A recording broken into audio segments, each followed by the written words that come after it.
Di dalam doa kita berdoa. Terima kasih Tuhan, pagi hari ini Tuhan menuntun kami satu persatu dan tibakan kami di tempat kerja kami.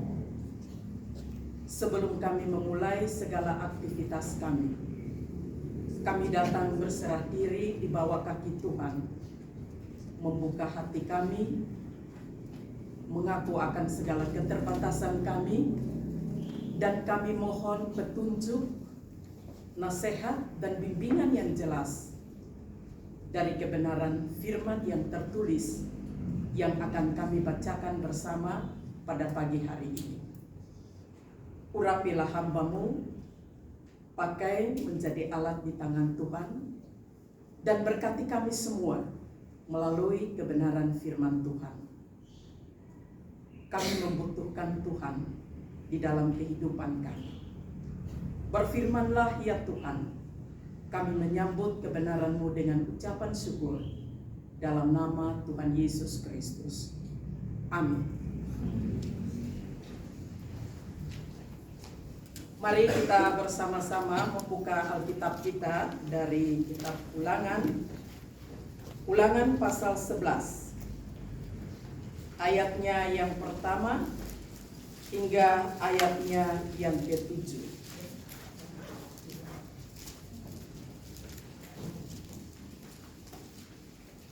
Ulangan pasal 11 ayat 1 hingga ayatnya yang ke-7.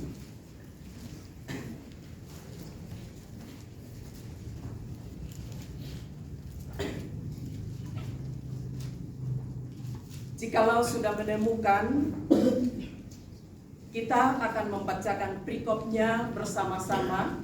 Lalu saya membacakan ayat 1, kita membacakan secara responsoria, hingga ayatnya yang ke-7 kita bacakan kembali bersama-sama. Pada perikopnya kita membacakan bersama, demikian firman Tuhan. Kebesaran Tuhan. Haruslah engkau mengasihi Tuhan Allah-Mu dan melakukan dengan setia kewajiban-Mu terhadap Dia, dengan senantiasa berpegang pada segala ketetapannya, peraturannya, dan perintahnya. Kamu tahu saudara, katakan bukan kepada anak-anakmu yang tidak mengenal dan tidak melihat ajaran Tuhan. Kebesarannya, tangannya yang kuat, dan lengannya yang tajam. Tanda-tanda dan perbuatan-perbuatan yang dilakukannya di Mesir terhadap Firaun, Raja Mesir, dan terhadap seluruh negerinya. Juga apa yang dilakukannya terhadap pasukan Mesir dengan kuda-kudanya dan kereta-keretanya, yakni bagaimana ia membuat air laut di bawah meluap meliputi mereka ketika mereka mengejar kamu, sehingga Tuhan membinasakan mereka untuk selama-lamanya.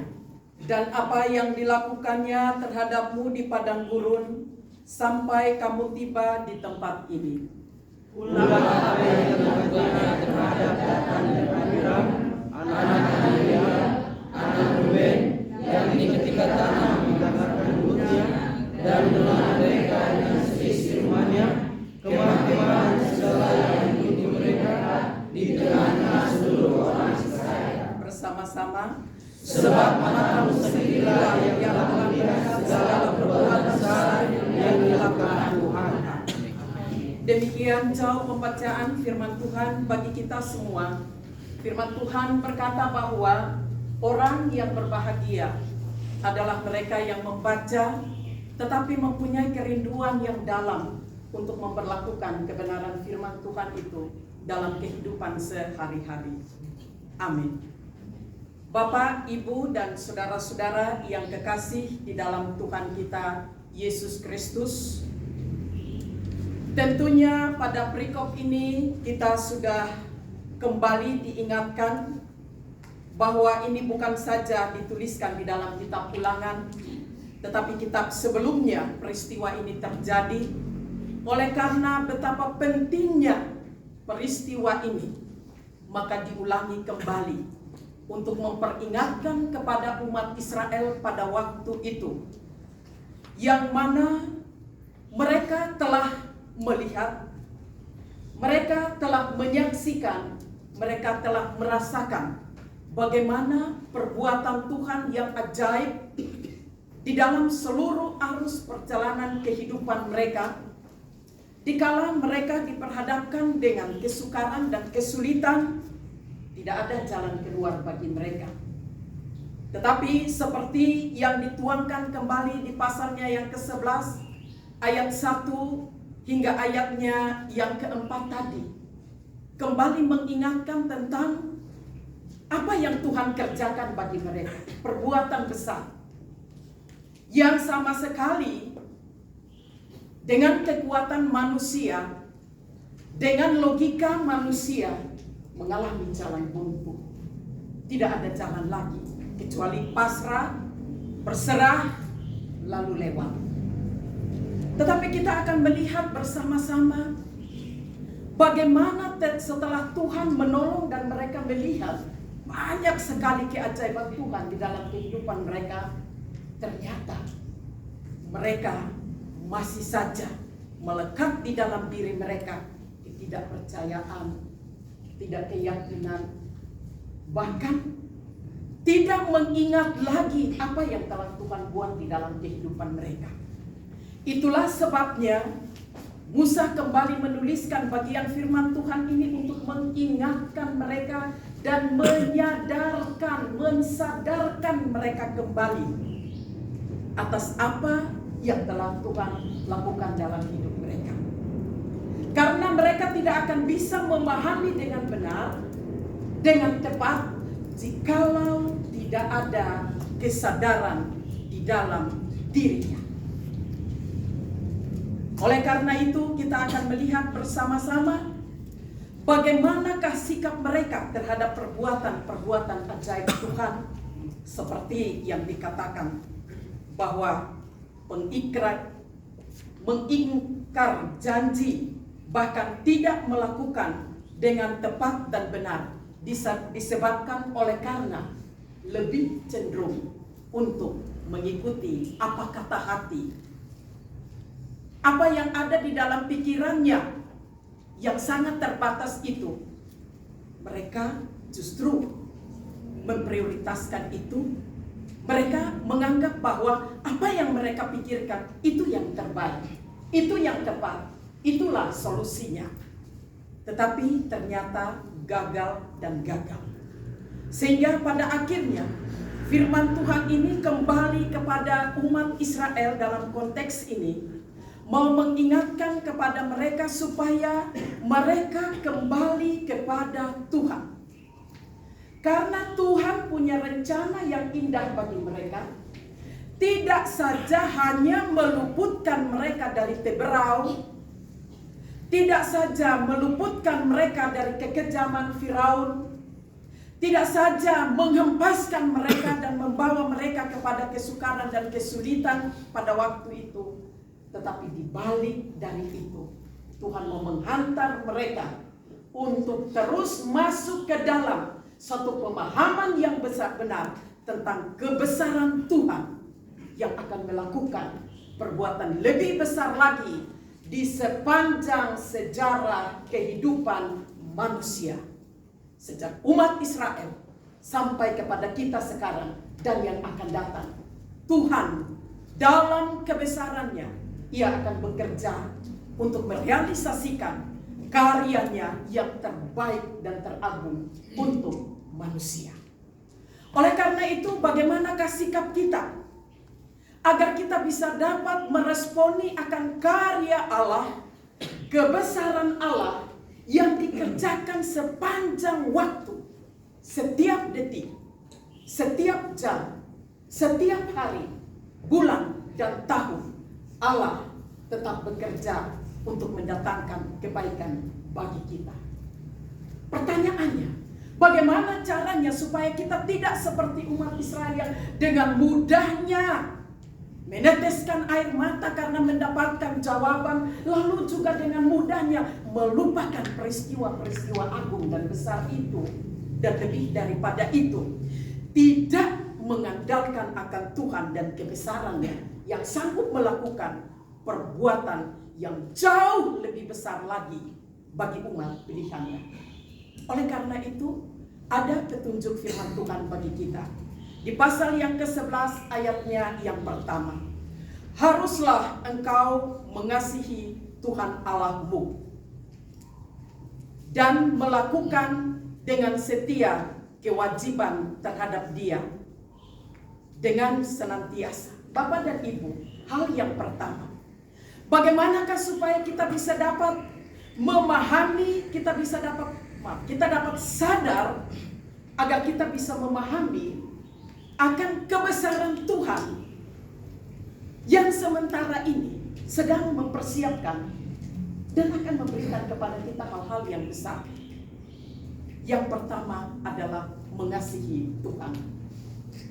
Saya tentunya tidak akan lebih panjang lagi menjelaskan bagaimana mengasihi Tuhan.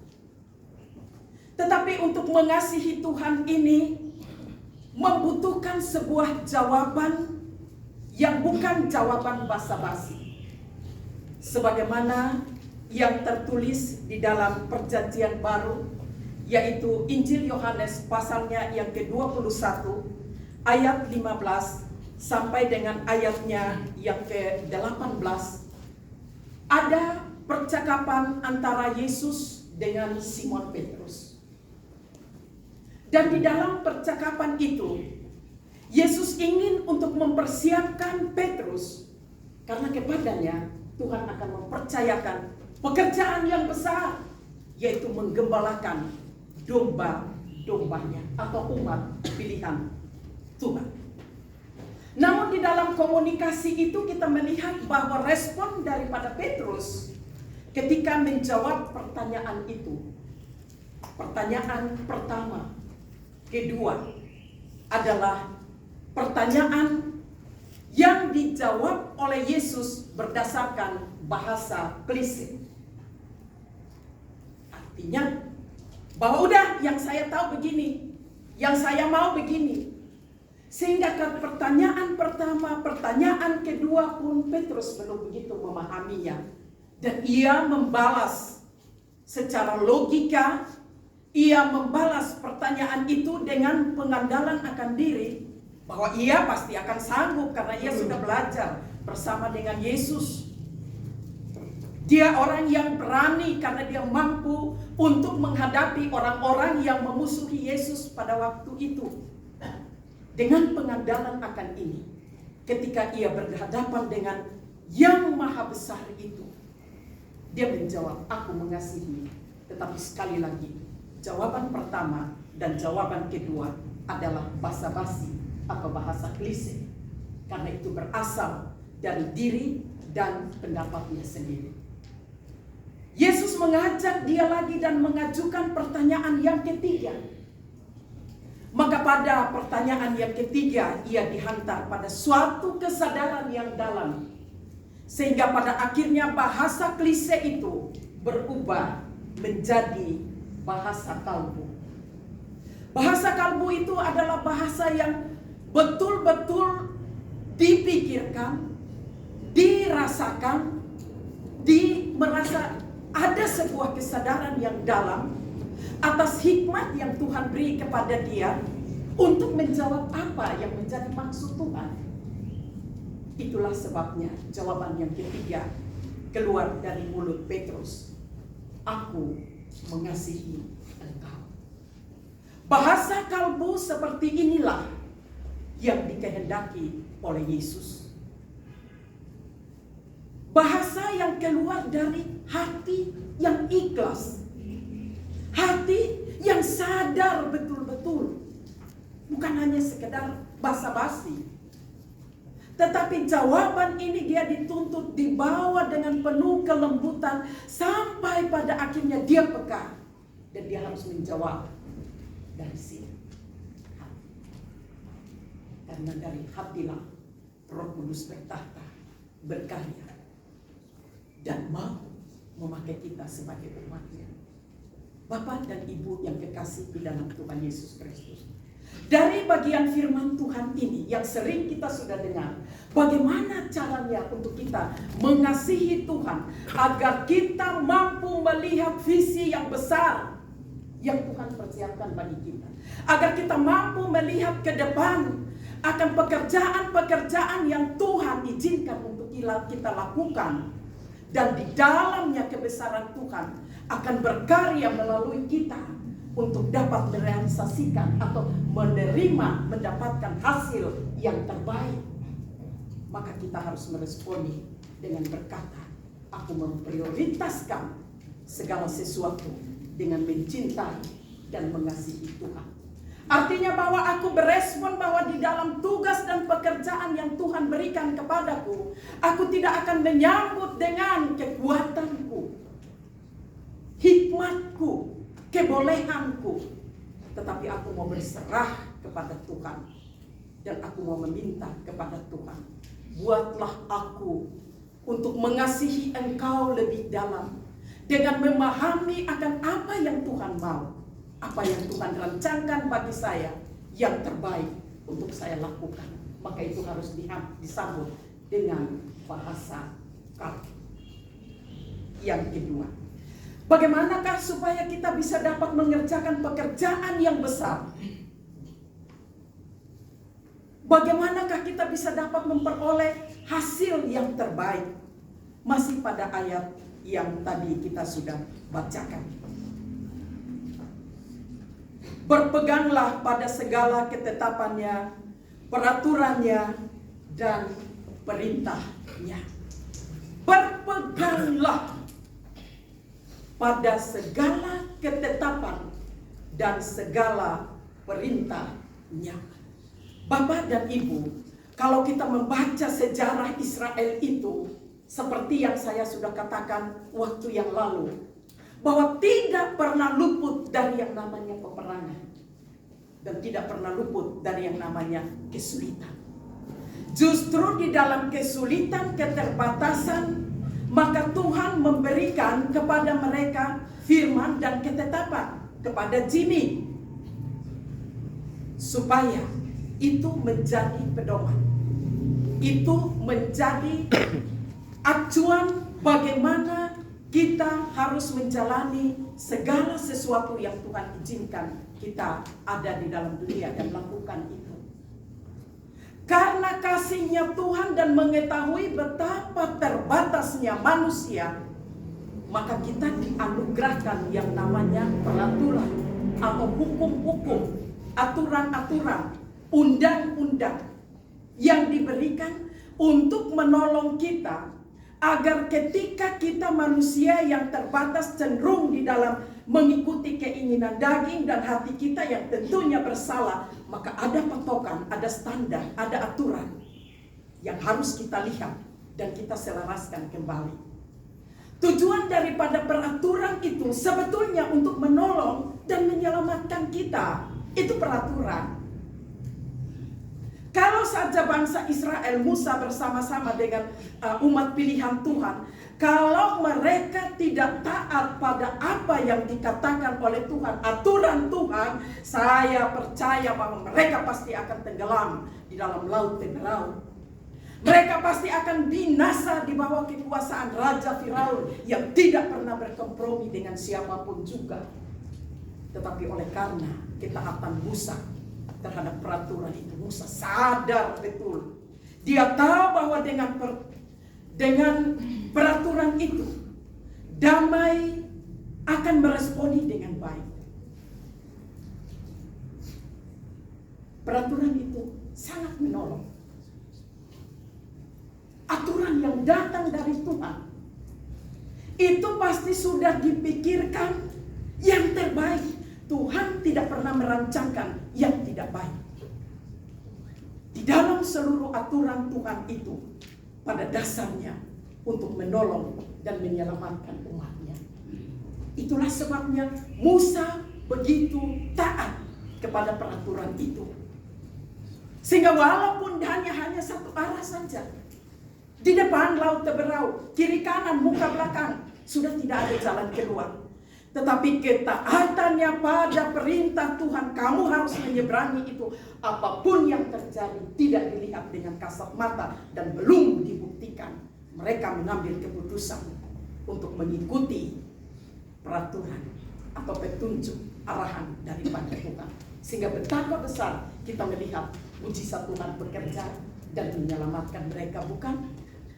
Inilah yang dikehendaki oleh Tuhan. Tetapi juga bagian yang ketiga, diperuntukkan dan kembali untuk mengingatkan mereka. Di ayatnya yang ke-6,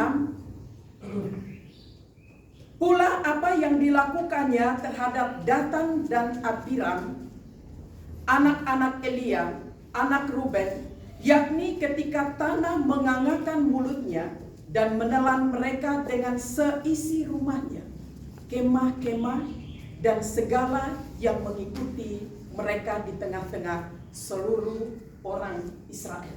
Bapak dan Ibu, pada bagian yang ketiga ini kita melihat bagaimana kebesaran Allah dinyatakan kepada orang-orang yang tidak taat, orang-orang yang hidupnya itu tidak teratur, orang-orang yang sudah tahu kebenaran tetapi tidak mau melakukannya. Seperti di sini dikatakan kepada Korah bersama dengan Datan dan Abiram. Juga kalau kita baca di bagian firman Tuhan yang lain di dalam kitab Bilangan, di sana Korah justru mempengaruhi kurang lebih 250 orang pasukan bersama dengan ketiga orang yang menjadi pemimpin, yang juga sebenarnya mereka mengklaim bahwa mereka melakukan pekerjaan Tuhan. Tetapi di dalam prakteknya ada iri hati. Mereka tidak mau menerima apa yang diamanatkan oleh Tuhan kepada mereka melalui Musa. Sehingga mereka berdosa, mereka melanggar, bahkan mereka menuduh bahwa Musa melakukan itu hanya untuk kepentingan diri sendiri. Sehingga pada akhirnya membawa banyak orang masuk ke dalam pemikiran yang negatif dan perbuatan yang salah, menyimpang daripada apa yang ditetapkan oleh Allah. Dan orang yang menyimpang dari apa yang ditetapkan oleh Allah, dalam bagian yang ke-6, ayatnya yang ke-6, di sana dikatakan bahwa ada satu peristiwa besar yang Tuhan nyatakan atas keadilannya ketika orang mengabaikan aturan, tidak taat pada perintah. Maka apa yang terjadi di sini? Ternyata pada akhirnya mereka semua yang tergolong orang yang mampu, yang ingin untuk membuat perselisihan, menantang, tidak mau menerima. Maka jelas firman Tuhan di sini dikatakan kepada Musa, tetaplah arahkan mereka, ingatkanlah kepada mereka tentang kebenaran itu. Di dalam Bilangan pasal 16 ayat 29 sampai dengan ayat 40. Di situ Musa terus berseru, dia bersujud, lalu dia memohon kepada Tuhan, ampunilah mereka ya Tuhan, selamatkanlah mereka. Tetapi terhadap ketidakbenaran Allah tidak berkompromi. Sehingga pada akhirnya kita melihat di sini bahwa ternyata Datan dan Abiram bersama dengan rekan-rekannya mendapatkan sebuah teguran yang sangat dahsyat.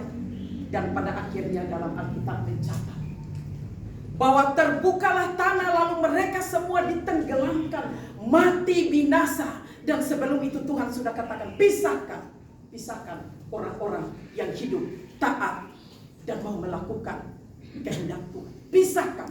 Musa, cepat engkau memisahkan diri bersama dengan umat, karena kepada mereka Tuhan akan membinasakan mereka dengan menenggelamkan mereka, dan tidak ada lagi cerita tentang mereka.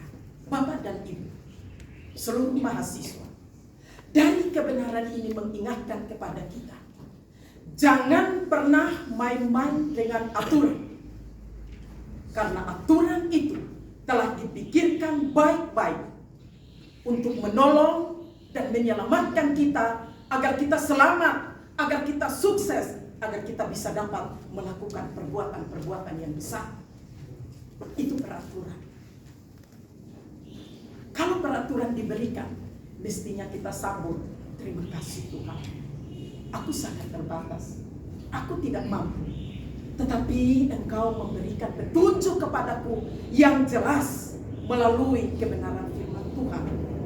Itulah sebabnya sebagai mahasiswa, Alkitab ini jangan ditinggalkan, jangan hanya berharap kepada handphone ini. Saya pakai handphone karena memang mata saya, tetapi sudah saya selaraskan kembali dengan pembacaan firman Tuhan.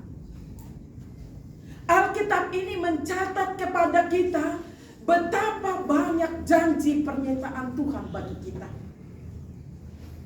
Berkat-berkat, ada teguran, ada nasihat, ada bimbingan, ada solusi yang selalu Tuhan sediakan bagi kita. Pertanyaannya, maukah kita mencintai kebenaran ini? Maukah kita mengasihi Tuhan dengan cara membaca terus berulang-ulang tentang kebenaran firman Tuhan, sehingga sampai pada akhirnya kita mendapatkan sebuah kesadaran yang dalam, lalu kita punya kerinduan terus untuk merenungkan, memahami, lalu mewujud nyatakan di dalam panggilan kita sebagai umat pilihan Tuhan. Tuhan menghendaki hal demikian. Tetapi sebaliknya, jangan katakan bahwa Tuhan itu mengasihi lalu terus saja elus-eluskan kita. Berdosa juga enggak apa-apa. Berbuat salah juga masalah kecil, sepele. Ingat peristiwa Abiram dan rekan-rekannya, bahwa Tuhan tidak pernah berkompromi.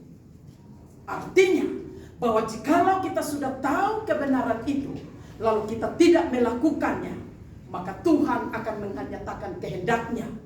Alkitab mencatat Tuhan menghukum orang yang tidak patuh terhadap kebenarannya.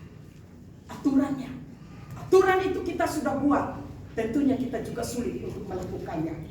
Tetapi ada Roh Kudus yang ada di dalam hati kita, yang akan memampukan kita, yang akan menolong kita, yang akan menguatkan kita, yang akan mengarahkan kita, menyentuh hati kita untuk berlakukan seperti apa yang dilakukan oleh Musa di dalam ketidakmampuannya. Ia bersujud, ia berdoa, meminta kepada Tuhan, dan ia mengungkapkan isi hatinya, cinta kasihnya kepada Tuhan dengan penuh keikhlasan. Oleh karena itu, saudara-saudara yang dikasihi oleh Tuhan kita Yesus Kristus, sekali lagi, ketika khususnya seluruh mahasiswa, tentunya sebelum Anda datang ke sini, Anda sudah punya cita-cita, betul? Betul. Kalau tidak punya cita-cita, saya berani katakan bahwa itu pelarian. Maka kalau itu pelarian, tolong berhenti sejenak, merenungkan dulu. Karena untuk masuk di dalam panggilan Tuhan, kita dipersiapkan untuk melakukan pekerjaan yang besar, pekerjaan yang mulia, dan membutuhkan orang-orang yang taat. Maka sekiranya ketika Anda mengambil keputusan menyerahkan diri untuk menjadi hamba Tuhan, syarat pertama adalah harus berhenti dari segala perbuatan yang keji. Artinya bertobat. Itu syarat untuk masuk di dalam sebuah lembaganya Allah, khususnya sekolah tinggi teologi IKSN. Satu syarat adalah bertobat. Karena tanpa pertobatan, Anda tidak akan mengalami perubahan. Anda tidak akan mengalami yang namanya kesadaran. Bahkan Anda juga tidak akan tahu bagaimana apa yang Anda harus lakukan. Semua menjadi kabur. Itulah sebabnya pertobatan harus menjadi sebuah kepastian. Karena melalui pertobatan itu kita diperbaharui. Dan ketika kita diperbaharui, maka kita akan mengetahui banyak hal seperti yang dijanjikan oleh Tuhan. Dalam kebesarannya, Ia akan menyatakan perbuatan-perbuatan yang ajaib. Oleh karena itu bergumulah sungguh-sungguh. Jangan sampai kita jadikan panggilan ini hanya menjawab dengan bahasa klise, bukan bahasa kalbu, sehingga pada akhirnya ketika kita menjalani, kita tidak sanggup melakukannya, dan yang kita peroleh adalah kegagalan. Oleh karena itu, mari masing-masing renungkan panggilannya. Dan bagi kita semua, ada pekerjaan yang besar di depan kita. Tuhan telah menolong dan mengangkat kita dari krisis kehidupan. Permasalahan-permasalahan. Kalau saya mau tanyakan, kita semua tundukkan kepala lalu kita merenung. Peristiwa apa yang begitu sengit dalam sejarah kehidupan kita. Dan ketika kita minta tolong Tuhan, lalu Tuhan menjawab, mengangkat, memulihkan, memperbaiki, dan memberikan yang terbaik bagi kita. Apakah itu menjadi perenungan yang indah, ataukah kita merasa puas dengan itu? Sementara Tuhan terus bekerja untuk memberikan yang terbaik bagi kita. Oleh karena itu, marilah kita masuki minggu yang baru ini dengan memohon kepada Tuhan, sentuh hatiku, agar aku mampu untuk merespon apa yang Tuhan percayakan, apa yang Tuhan sediakan untuk saya kerjakan, khususnya di sepanjang minggu ini dan seterusnya. Agar aku bisa dapat melihat dengan jelas, agar aku bisa dapat mengerjakan seturut dengan aturan-aturan kehendak Tuhan, sehingga aku tidak mengalami kegagalan, tetapi aku melihat kebesaran Tuhan yang bekerja di dalam segala sesuatu, bahkan yang sekecil apapun. Jikalau kebesaran Tuhan ada di sana, saya yakin dan percaya bahwa yang kecil akan diubahkan menjadi berkat, dan itulah yang Tuhan sediakan bagi kita. Murah dan mudah bukan? Kasihilah Tuhan dengan segenap hati. Jawablah dari lubuk hati kita. Ketika kita menerima sebuah pekerjaan, jangan kita sia-siakan. Jangan waktu yang sangat singkat. Cukup banyak Tuhan beri waktu untuk kita. Kita mempergunakan untuk kepentingan kita dengan kita mengalaskan ini, dan itu, dan sebagainya. Dosa kecil, dosa besar terbuka di hadapan Tuhan. Mari kita bekerja dengan jujur, bertanggung jawab. Karena ada kesempatan Tuhan beri bagi kita. Dan ada kesempatan lagi kita tidak akan melanjutkan pekerjaan kita. Tuhan memberkati kita semua. Mari kita berdoa.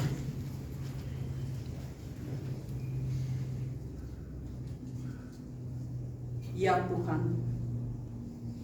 ingatkanlah kami akan kebesaran-Mu. Ingatkanlah kami bahwa Engkau punya rencana yang terbaik. Engkau selalu mempersiapkan yang terbaik, yang indah bagi kami. Di dalam keberdosaan dan ketidakmampuan kami tidak dapat melihat itu. Tetapi kami berdoa, ya Roh Kudus, singkapkan itu dari hati dan pikiran kami. Terangi, lalu buatlah kami untuk memandang kepada Tuhan yang duduk di dalam kebesarannya, tetapi sementara mempersiapkan yang terbaik bagi kami. Mampukanlah kami Tuhan untuk bekerja bersama dengan Tuhan, memberi hati kami, mentaati semua aturan-aturan. Di balik dari semua itu, berkat dan pertolongan Tuhan tersedia bagi kami. Yang sukar dan sulit, Tuhan mudahkan sehingga kami mampu untuk melakukannya. Terpujilah nama-Mu Tuhan kekal untuk selama-lamanya. Biarlah Roh-Mu yang kudus akan terus mengumandangkan kebenaran ini di hati kami masing-masing dalam menjalankan tugas dan pekerjaan yang Tuhan percayakan kami di sepanjang minggu ini dan selanjutnya.